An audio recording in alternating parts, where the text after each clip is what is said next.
তোমাৰ মহল্লাৰ মছজিদ ওয়াকফ সম্পত্তি নহয় বুলি নোটিছ আৰি দিয়াৰ পিছত তুমি হার পাবা নেকি?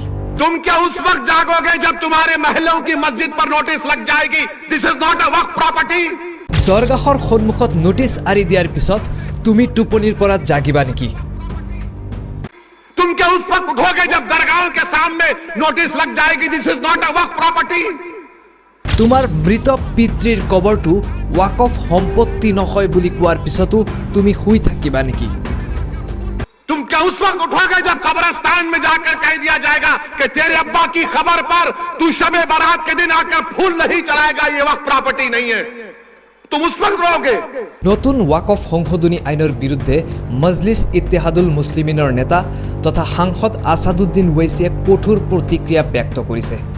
তেওঁ এই সংশোধনীক মুছলমানৰ সম্পত্তিৰ অধিকাৰ লুটাৰ এক ষড়যন্ত্ৰ বুলি অভিহিত কৰিছে আৰু কেন্দ্ৰীয় চৰকাৰৰ সিদ্ধান্তৰ তীব্ৰ সমালোচনা কৰিছে।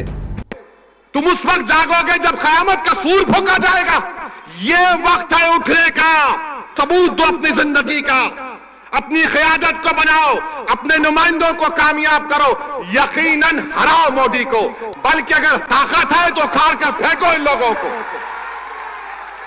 मगर याद रखो, याद रखो, याद रखो, सियासत में शहादत का कॉन्सेप्ट नहीं है।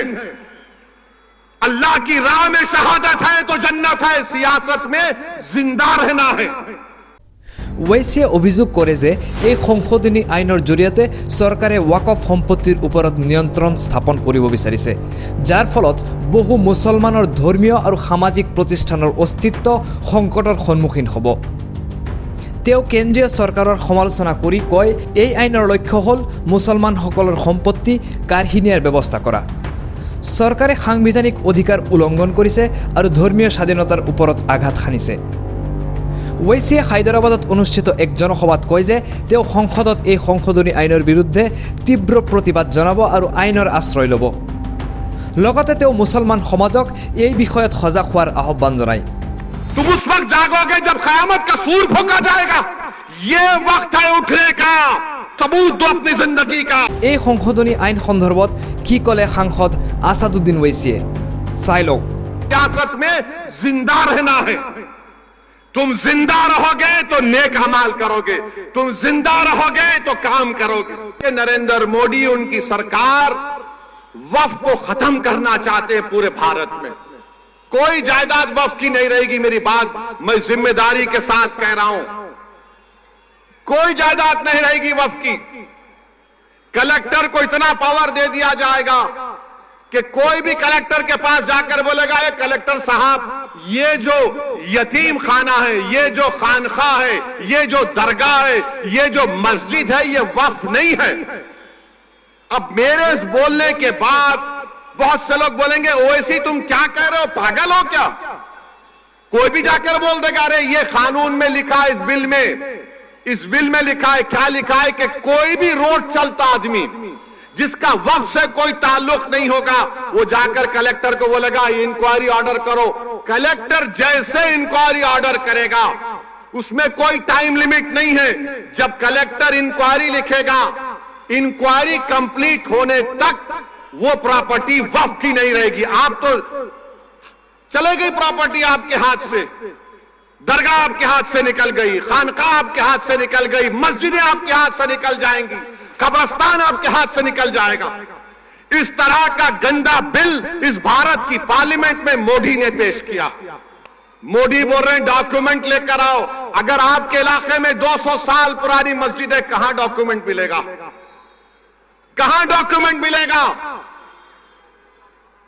हाजी अली की दरगाह पर दावे पेश करते हैं, वो खैर वो ट्रस्ट में है, मगर वहां पर भी जाके बोलेंगे नहीं नहीं नहीं है। क्या करेंगे आप? और पॉलिटिकल रिप्रेजेंटेशन की अहमियत क्या है, मैं फिर से बता रहा हूं आपको। नरेंद्र मोदी ने वक्फ बिल का कानून पेश किया। नीतीश कुमार के पास सिर्फ 13 या 14 एमपी, कितने आसिम बखार? 13 है, 13 या 16? 13 है।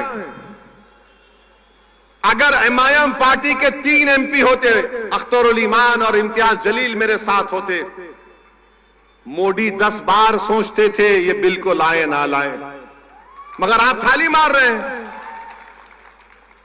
आप लोग थाली मारते हैं। अगर हमारे 3 MP होते, वो कानून या वो बिल नहीं आता, मेरे भाई इस तरह का बिल पेश किया, उस वक्त इतनी तकलीफ हुई कि मेरा रोंगटा पुकार पुकार कर कह रहा था कि क्या हो गया इन लोगों को जो 14.5 करोड़ है और 5 को नहीं जिता सकते। अपनी मस्जिद को बचाने के लिए, दरगाहों को बचाने के लिए, खानखाओं को बचाने के लिए तुम कब तक लड़ोगे बताओ मेरे को। अरे मैं खराब हूं तो खत्म कर दो, मुझे हटा दो, मुझे इस दुनिया से निकाल दो, मगर तुम तो कायद बनो, तुम इत्तेहाद पैदा करो। कब तक तुम इस डर में रहोगे वो जीतेगा, ये जीतेगा। अरे कोई भी जीते उसको तुम्हारी मस्जिद से क्या मतलब, कोई भी जीते उसको तुम्हारी शनाख्त से क्या मतलब, कोई भी जीते वो तुमको क्या इंसाफ करेगा। इंसाफ तुमको करना पड़ेगा अपने लिए, आने वाली नस्लों के लिए।